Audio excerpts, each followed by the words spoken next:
பெரிக்கத்தான் national கூட்டணியின் பிரதமர் வேட்பாளருக்கான தங்களின் முதல் தேர்வு பாஸ் கட்சியின் துணைத் தலைவர் டத்தோஸ்ரீ துவான் இப்ராஹிம் துவான் மான் என அதன் இளைஞர் பிரிவு அறிவித்துள்ளது. கட்சித் தலைவர் தான் ஸ்ரீ அப்துல் ஹாடி அவாங்கும் பிரதமர் பதவிக்கு தகுதியானவரே. ஆனால் அவரின் உடல் ஆரோக்கிய பிரச்சினை குறுக்கே நிற்பதால் துவான் இப்ராஹிமே சிறந்த தேர்வு என பாஸ் இளைஞர் பிரிவு தலைவர் ஹவ்னான் ஹமீமி தைப் அசாமுடின் கூறினார். பெரிக்கத்தான் கூட்டணியையும் நாட்டையும் வழிநடத்திச் செல்லும் ஆற்றல்மிக்க தலைவர்கள் பாஸ் கட்சியில் பலர் உள்ளனர். மத்திய அமைச்சர்களாகவும் மாநில மந்திரி பசார்களாகவும் பணியாற்றிய அனுபவம் அவர்களுக்கு உண்டு.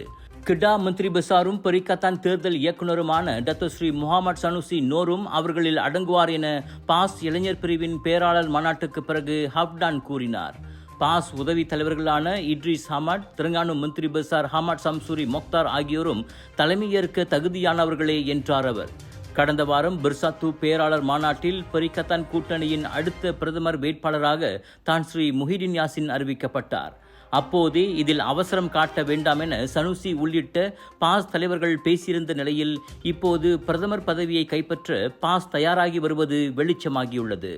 ஒரு நாளைக்கு நம்ம இருதயம் எத்தனை வாட்டி துடிக்குது தெரியுங்களா? கிட்டத்தட்ட 1,00,000 வாட்டி. நம்ம தூங்குற நேரத்துல இருதயம் மெதுவா துடிக்கும்.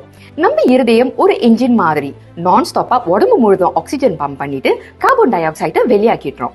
ரத்த ஓட்டம் இருதயத்துக்கு சீரா இல்லைன்னா பல பிரச்சனைகள் வர ஆரம்பிக்கும். உயர் ரத்த கொதிப்பு, இருதய சம்பந்தப்பட்ட நோய்கள் மற்றும் பல. டெஸ்லி டென்ஷனோட மகிமை ரத்த ஓட்டத்தை சீராக்கிடும், இருதயத்தின் சுமையை குறைக்கும். டெஸ்லி உங்கள் ஆரோக்கியத்தின் நண்பன்.